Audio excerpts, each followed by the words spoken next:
Seja muito bem-vindo, muito bem-vinda a um quadro novo aqui no Quem Enriquece chamado Leia e Aprenda Comigo. Toda semana eu vou pegar um livro que eu já li na minha vida, que tem grandes ensinamentos e vou ensinar algo para você. Só que tem um detalhe, eu vou ler o trecho do livro para você. Então, além de você ter insights interessantes do livro, você também vai aprender a como ler melhor, porque eu vou mostrar para você quais ferramentas que eu utilizo para organizar melhor as ideias de um livro e colocar em prática e, consequentemente, obviamente, absorver muito mais. Então, o processo, na minha opinião, é você ler, entender, aprender e aplicar. E tudo isso você vai aprender porque eu vou comentando enquanto eu leio o livro. E a lição que eu trouxe do livro Desperte o Seu Gigante Interior, como assumir o controle de tudo em sua vida, a lição é como que faz para criar metas irresistíveis. Quando era fevereiro desse ano, eu li esse livro porque eu falei, cara, esse ano eu defini metas importantes e eu quero ter o máximo de ferramenta possível para conseguir bater essas metas. Eu já conheci o Tony Robbins, um autor que eu já li o livro dele, eu li O Poder Sem Limites, gostei pra caramba e falei, cara, quero ler agora esse. É um livro grande, de 608 páginas, é um livro grandão, ó, tá vendo? Mas eu falei, cara, eu quero ler. Eu quero cada vez mais reforçar as minhas crenças e ter ferramentas de como realizar as coisas que a gente quer que faça, né, gente? Porque no começo do ano todo mundo coloca um monte de meta, coloca um monte de plano, mas quantas pessoas que efetivamente conseguem chegar? Poucas. Então eu acho que é um processo que você tem que estar sempre aprendendo. E a lição de hoje é justamente isso. Então, se você deseja ser uma pessoa mais disciplinada, mais constante com as suas metas, vou mostrar hoje uma ferramenta fantástica desse livro que vale muito. É até um absurdo assim, a gente aprender uma ferramenta dessa com um livro que vale, sei lá, que custa mais ou menos R$40. Então, assim, com R$40 você consegue ter um conhecimento que talvez a gente não aprendeu na escola, não aprendemos na faculdade, nem com os nossos pais e nem na vida. Então é um negócio que vale ouro. Então eu vou ler esse trecho aqui com você. Tem mais ou menos umas 6 páginas, mas vai ser dinâmico, não vai ser maçante. Eu separei aqui as melhores páginas do livro e vou explicar esse conceito para você. Tá? E durante esse processo eu vou sempre trazer aqui dicas importantes. E para começar esse vídeo já com uma dica que já vai mudar a forma como você lê, sim, você deve jogar o livro pela capa. Então, quando você pega um livro para ler, a primeira coisa que você tem que fazer é dar uma olhada nessa orelha aqui, ó. Aqui, geralmente tem uma sinopse, tem um spoiler do livro. É tipo quando você ia alugar um DVD, ia alugar uma fita cassete, e você pegava a fita assim, você colocava a fita assim para trás, né, e lia um pouquinho daquilo. E por que isso é importante? Porque, cara, tem que ver primeiro se o livro faz sentido com o momento que você está vivendo, se você realmente quer aprender aquilo que o livro vai te ensinar. Tem muita gente que quer aprender a ser mais focado e começa a ler o livro de finanças. O livro de finanças pode ser o melhor livro do mundo. Ele vai destoar e a pessoa vai acabar largando. Por quê? Porque ela não está naquela vibe. Agora, se ela pega um assunto para ler no qual ela está com vontade de aprender, no qual ela tem fome de aprendizado, a chance dela se conectar, dela prestar atenção é muito maior. Então dê uma lida, veja se essa parte aqui do livro tem a ver com o que você está passando. Né? Nesse caso eu li porque era começo de ano e eu queria ali ter ferramentas para despertar a minha melhor versão, para ter um ano melhor. E nessa última orelha, geralmente nessa orelha aqui, ó, tem informações do autor. Até vou pegar aqui um outro livro como exemplo, por exemplo aqui O Ego é Seu Inimigo, ó. Você nota que aqui tem um resumão do autor, tá vendo? Ou seja, galera, leia isso. O autor ele tem que ser um cara que manja, um cara que tem autoridade. O Tony Robbins é um autor muito conhecido, ele inclusive tem um documentário na Netflix chamado Eu Não Sou o Seu Guru, que é muito interessante. Então é um cara que eu já conhecia e realmente fiquei com vontade de ler mais sobre ele e esse livro aqui, para mim, é o melhor dele, tá certo? Então vamos lá, primeira dica é essa, leia assim a capa, a contracapa, leia aqui atrás também, ó. Veja se aquele livro que você está se defrontando, que você está prestes a ler, se ele faz sentido com o seu momento, se realmente é algo, se você vai aprender algo que ele quer te ensinar, isso é muito importante. É a mesma coisa de você começar a fazer uma faculdade, um curso que você não gosta. Você não vai conseguir 4 anos, você vai desistir alguma hora. Por quê? Porque aquele assunto não conecta com você, você não gosta daquele assunto. Aquele assunto não faz parte da grade de coisas que você quer aprender. Então você tem que dar um basta nisso e escolher assuntos que façam sentido, tá bom? Então é a primeira dica que eu te dou. E, gente, eu escolhi para ler aqui com vocês o capítulo número 6 do livro. Chama, aqui ó, capítulo 6, chama Como Mudar Qualquer Coisa em Sua Vida. A ciência do condicionamento neuroassociativo. Então, só para dar um contexto para vocês, eu separei aqui esse trecho porque foi um trecho que me marcou muito e eu acho que vai ajudar muita gente. Agora, antes de chegar nesse capítulo aqui, obviamente tiveram algumas coisas que contextualizaram isso. Por que eu estou dizendo isso? Não é somente no intuito de te avisar que vão ter algumas coisas aqui que não é coisa de primeiro capítulo. São informações que já existiu uma introdução antes. Mas o que eu quero dizer aqui é o seguinte. Por que eu estou dizendo para você isso? Porque você pode ver que o nome do capítulo, ele é muito chamativo. Como mudar qualquer coisa em sua vida. Primeiro que a palavra como, ela já traz pra gente um sinal de passo a passo. Né? Como que eu chego em tal lugar? Você pode notar que quando você usa a palavra como para perguntar algo, é porque você quer um passo a passo. Você quer a receita do bolo. Então, como mudar qualquer coisa em sua vida? É muito chamativo. Pode soar até um pouco de charlatão, né? Pô, como assim? O cara vai me ensinar a mudar qualquer coisa na minha vida? Mas existe um começo de livro que dá muita autoridade para o autor.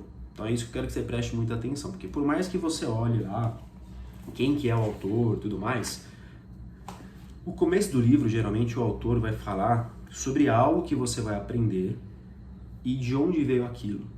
E no começo do livro, Tony Robbins fala que ele era um cara que estava no fundo do poço na vida dele. Depressão, ganhava pouco, tudo de ruim, vários problemas psicológicos.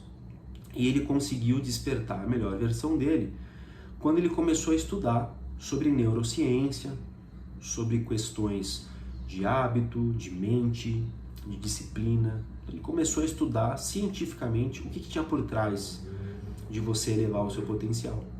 Ele aplicou na vida dele, ele mudou aquilo. Desde então, ele começou a ensinar esse mesmo método para milhares de pessoas em todo o mundo, e a todo momento o autor, você percebe no livro que ele quer mostrar para você que ele tem essa autoridade. Isso é muito legal. Por quê? Porque você tem que sempre ter esse lado crítico. Anota bem isso. Você tem que ter um pouco de lado crítico, porque senão você sai acreditando em tudo que te falam. Tudo que leem para você, você vai acreditar, você vai sair sempre com um monte de informação na cabeça. Então você precisa filtrar. E o primeiro filtro vem no seguinte: o que eu estou aprendendo tem algum embasamento forte? E o que seria um embasamento forte? Outras pessoas já aplicaram? Existe estudo científico que fale sobre aquilo? Existe, será que somente um achismo por parte do autor? Porque o autor do livro, galera, no fim das contas, ele é um propagandista. O cara, quando escreve um livro, ele não quer somente... Não é aquela coisa assim de propósito, né? Eu preciso escrever um livro. Não é isso. Muitas vezes, o cara ele tem um curso para vender. Então, por exemplo, você lê o livro da pessoa e aí você, no final, descobre que para você saber mais sobre aquele assunto, você comprou o livro do cara. O Tony Robbins, por exemplo, ele tem lá o curso dele. Então, quando ele vende um livro, ele está meio que vendendo algo barato, que muitas pessoas têm condições de comprar. A pessoa conhece a metodologia dele e depois ela compra o curso dele. Mas ela conseguiu ter uma amostra quase que grátis. Então, o tempo todo do livro, o autor ele vai te seduzir para você ler o livro até o final. Não tem sentido o cara te vender o livro dele e você não ler até o final. E quando ele coloca um capítulo chamativo, como mudar qualquer coisa em sua vida, você tem que se questionar, pô, beleza, mas como? O que ele vai me ensinar mais pra frente? Vou começar a prestar atenção. De onde que vem? Embasamento científico, achismo, outras pessoas aplicaram. No caso dele, já vou adiantar para você, tem bastante embasamento científico. Então é algo que você pode acreditar melhor. Você pode ter ali um viés a menos de, poxa, será que estão me enganando? Tá bom?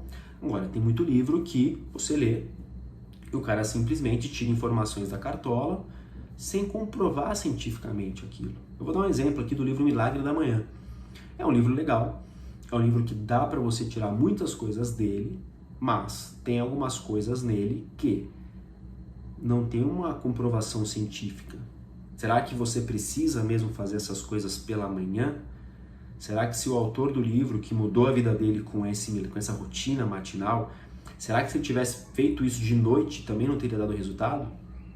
Não tem nenhum estudo científico que fala isso. Você entendeu? Então a gente sabe, pô, de manhã é o melhor horário, também acho. Mas não quer dizer que é uma verdade absoluta e quem não acorda cedo nunca vai ter sucesso. Então é esse senso de crítica que eu quero que você tenha. Então antes de eu falar qualquer coisa desse livro, eu vou ser muito categórico nisso. Seja crítico. Não acredite em tudo. Beleza? Então vamos lá. Então eu escolhi o capítulo 6 e eu vou lendo aqui com vocês e vou trazendo aqui o que é cada ensinamento que eu aprendi com ele, eu vou ensinar para você. Então vamos lá. Vou começar aqui então. Se queremos mudar nosso comportamento, só há uma maneira eficaz de fazê-lo. Devemos vincular sensações insuportáveis e imediatas de dor ao nosso antigo comportamento e sensações incríveis e imediatas de prazer ao novo. Pensa a respeito da seguinte maneira: todos nós, com a experiência da vida, adquirimos determinados padrões de pensamento e comportamento para nos livrarmos da dor e alcançarmos o prazer. Todos experimentamos emoções como tédio, frustração, raiva ou sufoco e desenvolvemos estratégias para acabar com esses sentimentos. Algumas pessoas usam as compras, outras usam a comida, algumas usam o sexo, algumas usam drogas, usam álcool, algumas usam gritar com os filhos.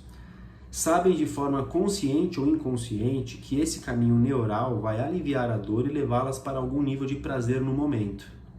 Qualquer que seja a estratégia, se pretendemos mudar, devemos passar por 6 etapas. Agora só uma pausa aqui antes de eu continuar. Então, qual que é a tese que o autor fala? E geralmente, no começo de capítulo, sempre tem esse conceito. Um conceito que te fisga, que fala assim, ó, você nunca tinha pensado nisso, né? Pois é, tá aqui, ó. Só que essa parte aqui é uma coisa que ele já fala no começo do livro. É uma coisa que eu já sabia mais ou menos, mas esse livro explicou ainda melhor.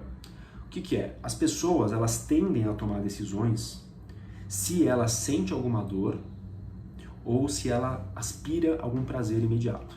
Então, por exemplo, se você está vendo esse vídeo, ou é para curar alguma dor sua, o fato de você talvez não ler direito, não absorver o que você lê, ou alguma aspiração. Pô, cara, você quer pegar as metas aí que você criou no começo do ano e você quer ter certeza que você vai alcançá-las.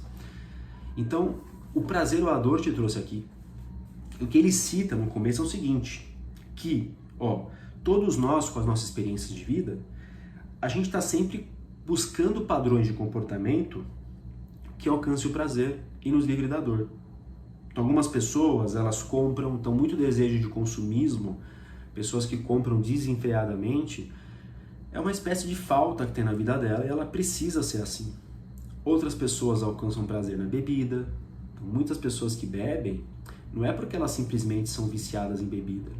É que muitas vezes a bebida leva ela para o mundo, leva ela para uma outra realidade menos pior, menos cruel do que a própria vida dela. Algumas usam a comida. Quantas vezes você não vê pessoas, eu mesmo assim, tô ansioso, cara, como pra caramba. Por quê? Porque eu quero passar, quero aliviar uma dor. Então, eu tô buscando um prazer, mesmo que imediato, mesmo que seja um prazer que eu sei que faça mal pra mim. Pô, comer muito faz mal, mas é uma forma de, na hora, você ir atrás disso. Então o livro, ele começa uma introdução mais ou menos assim. Então, pô, o que faz você mudar o seu comportamento é você sentir dor ou prazer. Pô, legal, bom saber disso. Até para comprar é assim. Você, sei lá, vamos supor, você compra um curso online.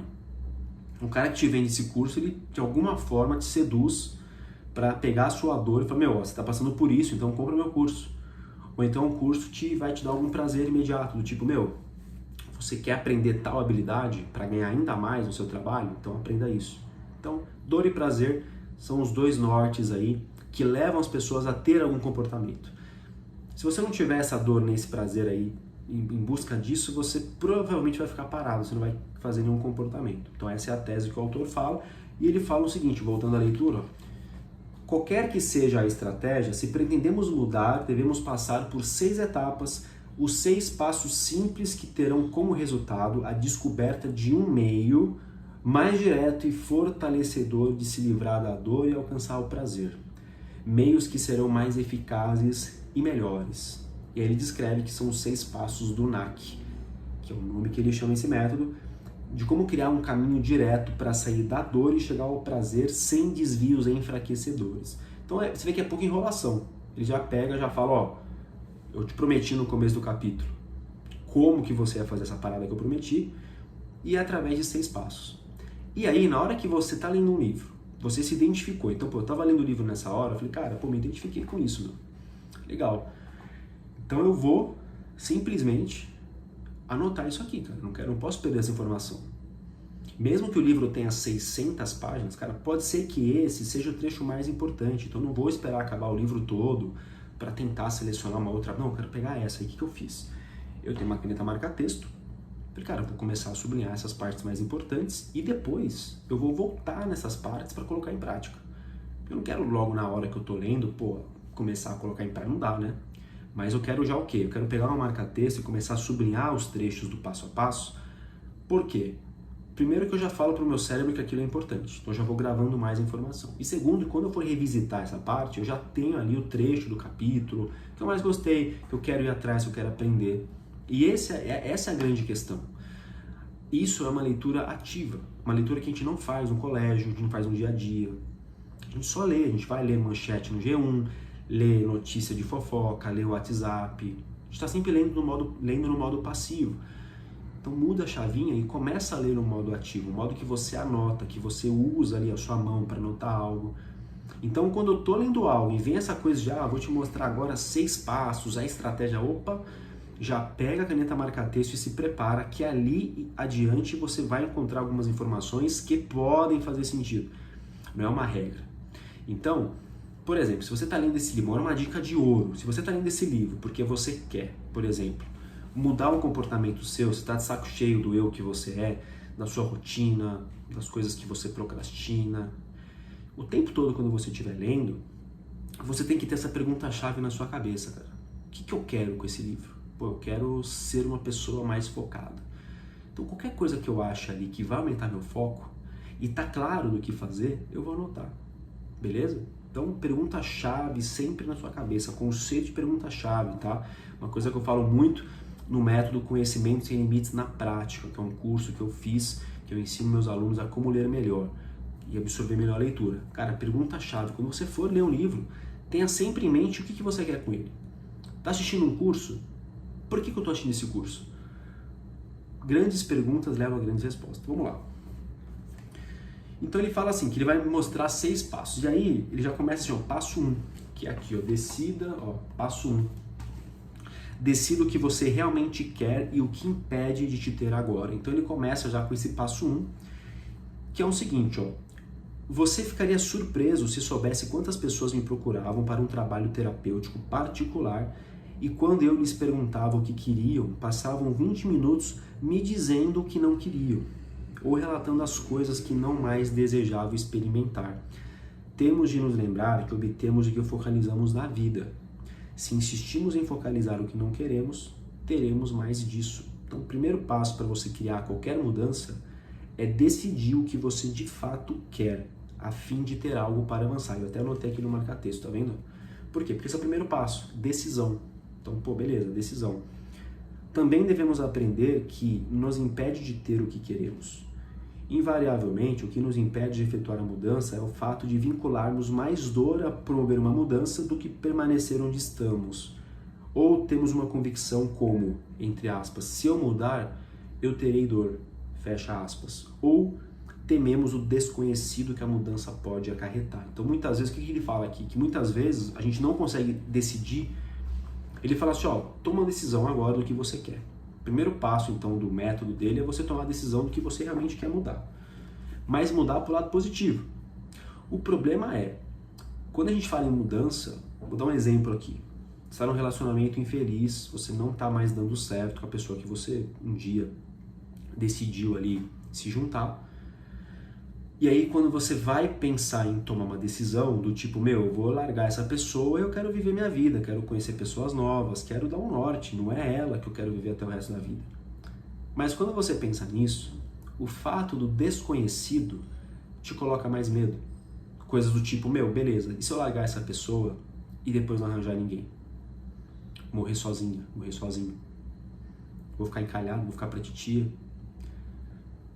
Então o que acontece? Você sente uma dor, você quer mudar, você quer sair daquele relacionamento, mas o medo do que pode acontecer depois que você virar a página faz você não ir atrás.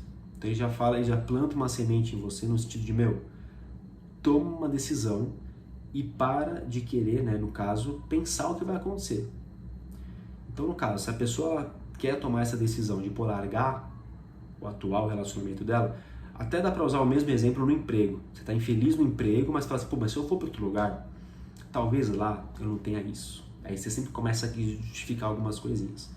Então, nesse primeiro passo aqui, a gente fala, para com essa papagaiada. Você vai definir algo e pronto. Beleza? Toma uma decisão. Então, o primeiro passo é esse. É você definir algo que está errado ali, que você quer mudar. Não somente vinculando a dor, mas uma coisa que você quer alcançar um prazer maior. Você sabe que se você terminar aquele relacionamento, tem grande chance de você, de repente, encontrar outra pessoa, mas o medo, que o próprio livro Mais Esperto que o Diabo fala muito, ele faz a gente ficar paralisado. Então esse é o primeiro insight do primeiro passo. Então o primeiro passo é esse, justamente é esse, tá bom? Então vamos agora para o passo 2, que é o seguinte, use uma alavanca, 2 pontos, associe uma dor intensa a não mudar agora e um prazer imenso à experiência da mudança agora.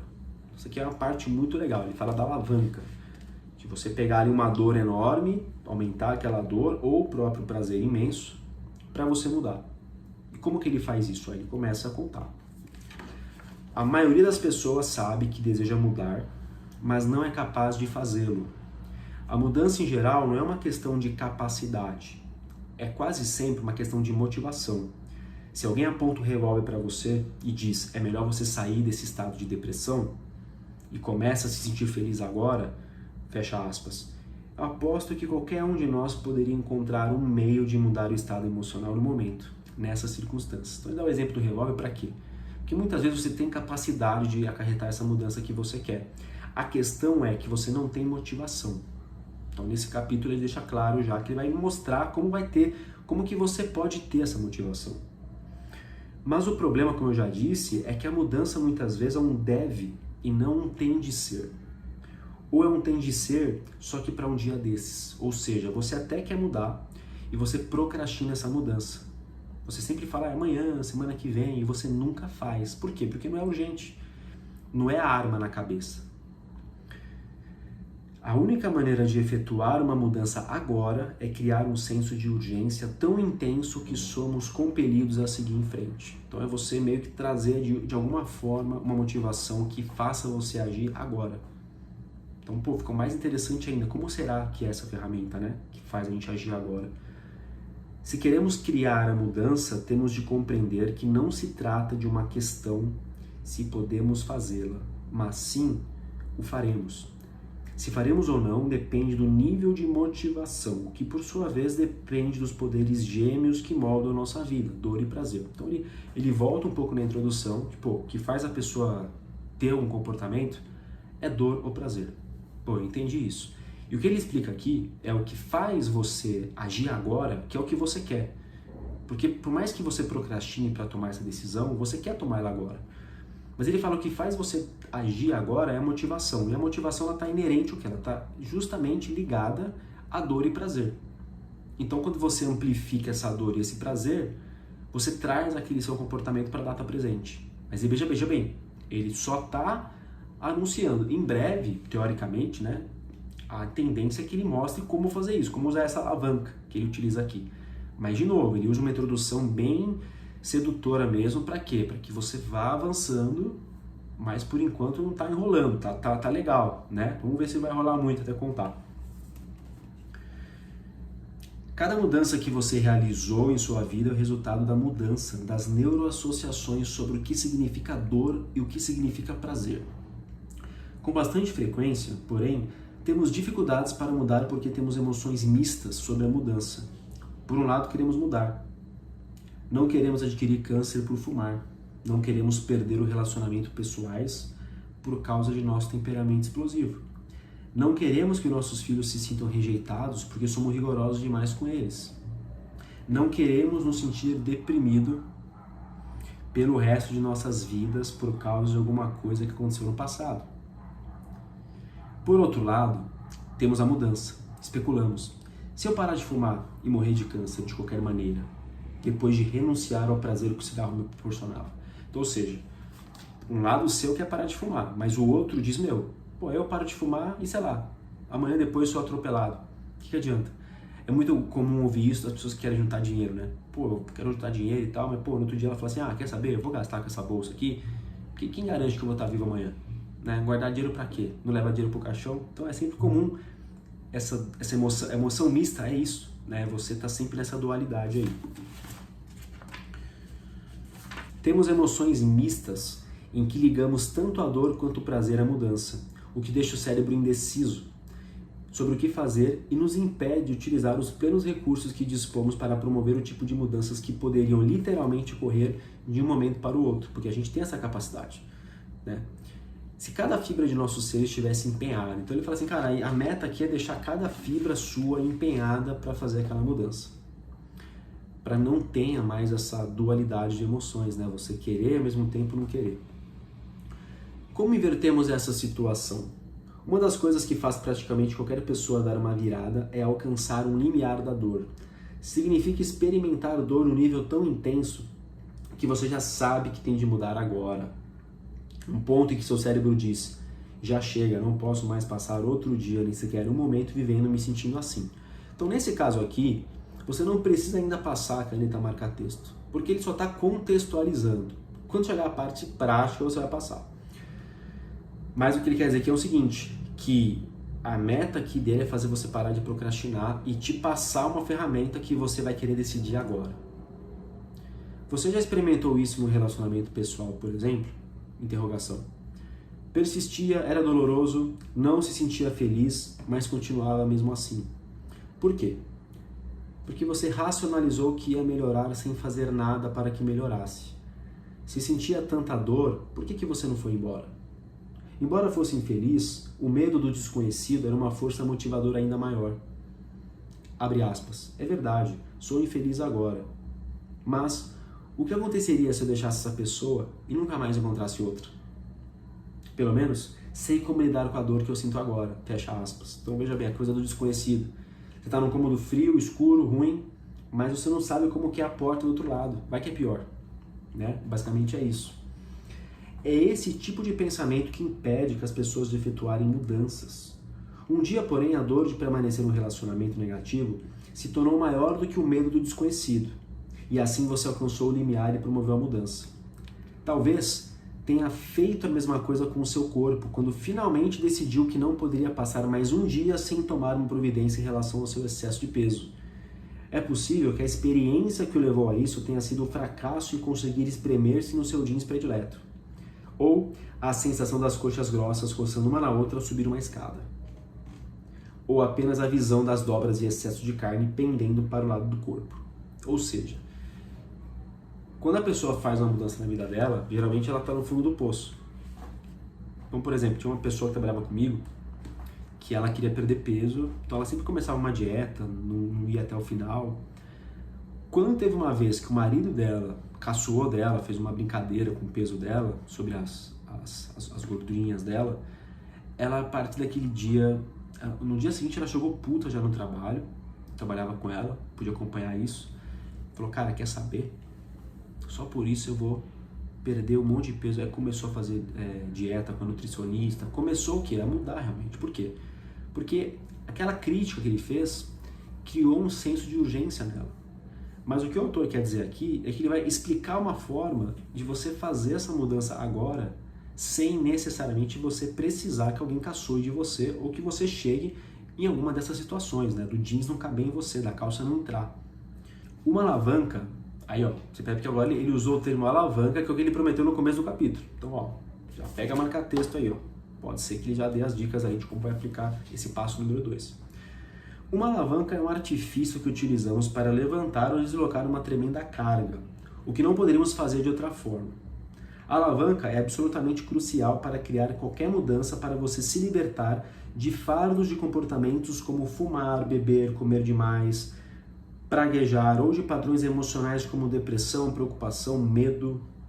A mudança exige mais do que apenas estabelecer o conhecimento do que você deve mudar. É o conhecimento ao nível emocional mais profundo e sensorial mais básico que você tem de mudar. Se já tentou muitas vezes promover uma mudança e fracassou, isso significa apenas que o nível de dor para o fracassar na mudança não é bastante intenso. Ou seja, ele fala que a alavanca, então, é o método que ele vai explicar de como impulsionar isso daí. Então, por exemplo, assim, talvez o fato de você querer aprender a ler melhor não tenha sido ainda algo que está tão enraizado em você. Então, assim, eu imagino que você está vendo esse vídeo porque tem alguma coisa aí que você quer mudar, que você quer aprimorar. Então, comece a pensar nisso. Será que isso está te causando uma dor suficiente para você mudar? Quando eu fazia terapia particular, era imperativo que encontrasse o ponto de maior pressão de alavanca, a fim de ajudar as pessoas a efetuarem em uma única sessão as mudanças que anos de terapia não haviam conseguido. Iniciava cada sessão com a declaração de que não podia trabalhar com alguém que não estivesse disposto a mudar agora. Um dos motivos era o fato de que eu cobrava $3.000 por sessão e não queria que as pessoas investissem seu dinheiro se não fossem capazes de obter os resultados que desejavam hoje, nesta única sessão.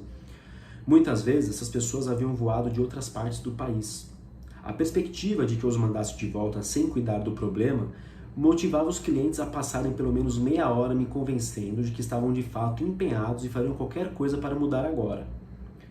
Com esse tipo de alavanca, criar a mudança tornava-se uma coisa lógica.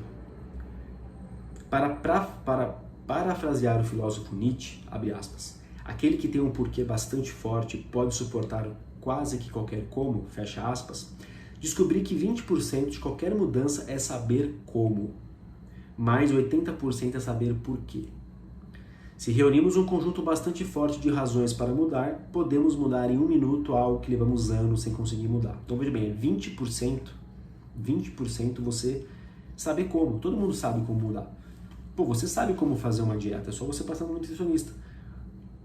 A questão é por quê. Então a ideia aqui é ele fortificar esse porquê. E isso vai fazer você agir agora. O maior sistema de alavanca que você pode criar para si mesmo é a dor que vem do exterior, é a dor que vem do interior, não a externa.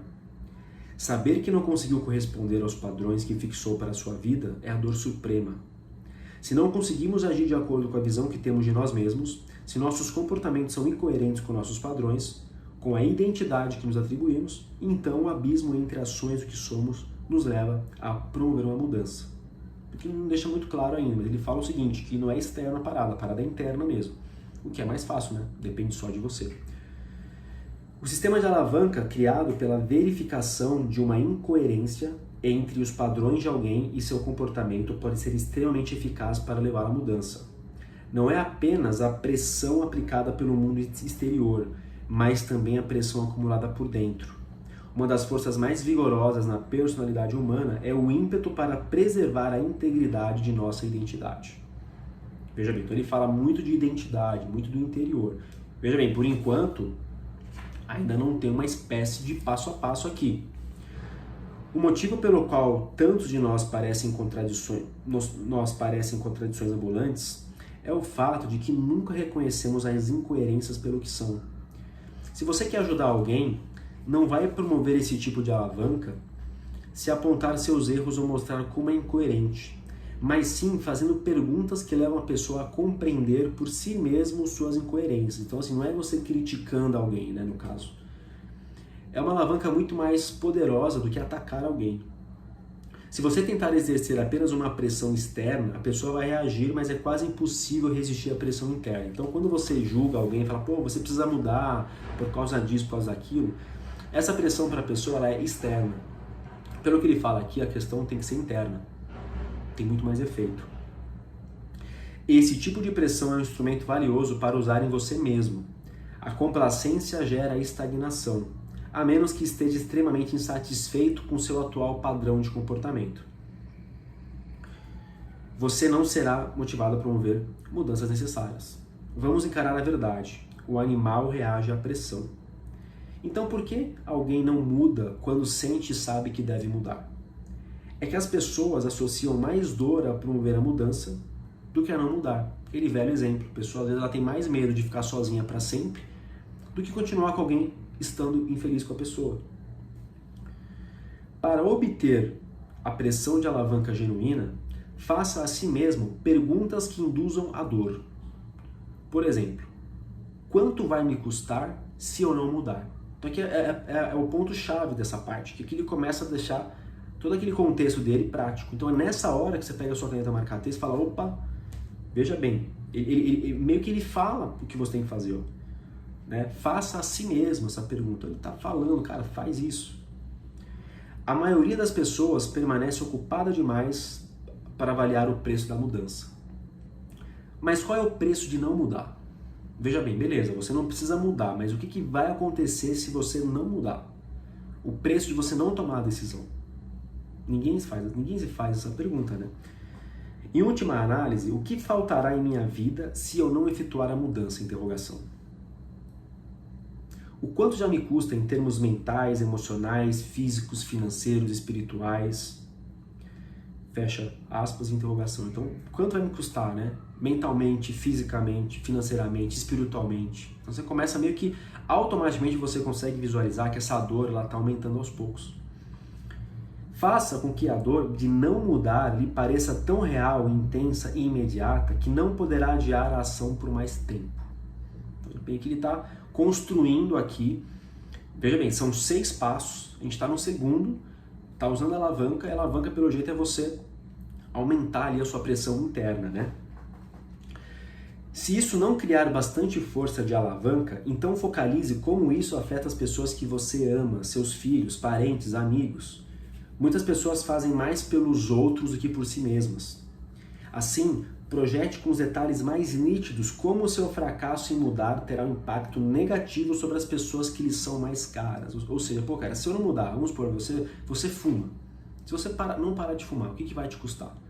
Você pode ter um câncer, você pode, de repente, ser uma pessoa mais sedentária, né? Porque você não tem ali vontade de fazer as coisas, né? O cigarro, ele acaba deixando a gente mais cansado quando você tenta fazer exercício físico, alguma coisa do tipo. Só que, veja bem, tem algumas pessoas que elas não gostam de si mesmas, né? Não é que elas não gostam de si mesmas, né? É porque tem um trecho do 12 Regras para a Vida que fala que o ser humano, ele muitas vezes não gosta dele mesmo, né? Ou então não se preocupa tanto. Agora, quando você coloca outras pessoas, quando você coloca a sua família, pô, beleza, você não liga pro seu pulmão, você não liga pra você, mas e sua família? Como ela vai sofrer se você, por exemplo, amanhã morrer por causa do cigarro? Ela te vê sofrendo, né? Como que isso... Então você percebe que você está usando aí uma pressão interna, mas utilizando componentes externos. Mas a pressão ainda é interna, é a sua coerência. O segundo passo é usar as perguntas de associação de prazer para ajudá-la a vincular essas sensações positivas à ideia de mudança. Então, por exemplo, se eu mudar, como isso fará com que eu me sinta em relação a mim mesmo? Que tipo de impulso eu poderia criar se mudasse isso em minha vida? Que outras coisas poderia realizar se efetuasse essa mudança hoje? Como minha família e meus amigos vão se sentir? Quanto serei mais feliz agora? Então agora ele está indo para a parte do prazer. Por quê? Porque o ser humano ele tem esses dois nortes, né? Prazer e dor. Então você não pode simplesmente pegar a dor e aumentar. Tem que fazer a mesma coisa com prazer. Algumas pessoas movem mais atrás do prazer e outras pessoas se movem mais querendo fugir da dor. A chave é obter muitas razões, ou melhor ainda, razões bastante fortes para que a mudança ocorra imediatamente. Não em um dia qualquer do ano, quer dizer, não em um dia qualquer do futuro. Se você não se sentir compelido a promover a mudança agora, então não terá uma autêntica alavanca. Agora que você já vinculou uma dor por não mudar seu sistema nervoso e o prazer por efetuar a mudança, é impelido a criar uma mudança e pode passar para o terceiro passo. Então veja bem, o segundo passo é esse, cara, é você fazer essas duas perguntas para você mesmo, né? O quanto vai custar se você não mudar e o quanto que isso mudando, quanto vai te trazer de melhora para você. Então veja bem, são 6 passos, mas só com esses 2 passos, olha o quanto de coisa você já aprendeu. Eu li aqui 3 páginas e meia. Então você não precisa ler um livro todo para ter tanta informação. Olha o quanto de coisa que você aprendeu lendo 3 páginas. Por quê? Porque você leu devagar, você leu comigo, eu te coloquei os principais pontos. Né? Obviamente eu não mostrei aqui, mas algumas coisas eu pedi para você anotar com marca-texto. Por quê? Porque depois que você leu essas 2 perguntas, você passa ali a caneta marca-texto nelas. Certo? Você vai passar a caneta marca-texto e você vai continuar com o método NAC de 6 passos. Quando acabar os 6 passos, você vai revisitar esse conteúdo e você vai pegar uma folha de papel, depois que você já leu, e você vai começar a colocar esse passo a passo para você. Esquece, faz de conta que o livro terminou. Vai parar a sua vida, vai parar o livro e vai fazer isso. Não interessa o que você vai aprender depois. Isso daqui é um conteúdo que não tem uma ligação, não é que você vai ter que fazer isso e depois... Não, pelo que o autor falou, são 6 passos e pronto. Então, se você parar de ler o livro agora, depois do 6º passo, você tem ali uma receita de bolo já para aplicar. E é isso que eu quero trazer. Não espere o livro acabar para você decidir o que vai aprender com ele. Pô, passou a marcar texto, obviamente eu não vou falar aqui o passo 3, 4, 5 e 6, senão o vídeo ficaria muito longo. Posso até trazer no 2º episódio, que é semana que vem, quem sabe. Comenta aqui se você curtiu, deixa o like aí, curte, para eu saber que fez sentido para você e eu traga isso para você. Mas eu quero dizer aqui é o seguinte, pô, sempre se questione, dá para me aplicar isso na minha vida? Pô, dá. Lembra da pergunta foco? Pô, quero mudar minha vida nesse aspecto. Isso aqui me ajuda? Pô, me ajuda. Então, de alguma forma, eu vou aplicar isso na minha vida. Então, a ideia aqui é o quê? Fazer você tornar isso prático. Então, não interessa se o livro é grande, se é pequeno. Começa a anotar, usa uma caneta marca-texto, tanto faz a cor, mas usa ela para você detectar ali quais os trechos são aqueles trechos mais importantes. E aí, a partir disso, você começa a ter uma praticidade maior com o seu conhecimento. Então, veja bem, não precisa ler o livro todo para você aprender com ele. Aprendeu algo? Para tudo, organiza a informação e coloca numa folha de papel. Nesse caso aqui, você vai simplesmente revisitar, vai falar, vai fazer o que ele está pedindo. É que na hora que você lê, você vê isso e fala, caramba, isso aqui é interessante, hein? Vou aplicar e tal. Só que depois você vai esquecer. E é normal você esquecer, porque você depois disso vai pegar várias outras informações do livro e a sua cabeça vai ficar cheia. Mas, a partir de hoje, você vai fazer diferente. Leu um trecho, aprendeu, cara, finaliza, esquece, para de ler, organiza aquilo, coloca no papel, pega esse papel, pendura na parede do seu escritório, na parede do seu quarto. Não sossegue enquanto não colocar ele em prática. Tá? É assim que eu faço e é assim que eu acho que é eficiente. Tá? Pode ser que um livro como esse aqui de 600 páginas não te dê mais do que 2, 3 lições, mas não precisa. Talvez uma lição mude a sua vida. Por exemplo, essa daqui, olha o quanto que ela pode mudar. Então comenta aqui se você vai aplicar, comente se você quer a segunda parte, semana que vem eu volto aqui. Espero que seja esse livro, escolha aqui se você curtiu e mais pra frente eu vou trazendo cada vez mais conteúdos assim, beleza? Espero que você tenha curtido, deixa aqui o seu comentário, até semana que vem e ó, leia e aprenda comigo toda semana, é só você se conectar aqui. Se você está vendo esse vídeo no YouTube, se inscreve no canal, se está vendo pelo Instagram, não esquece de me seguir, te vejo até mais. Valeu, abraço!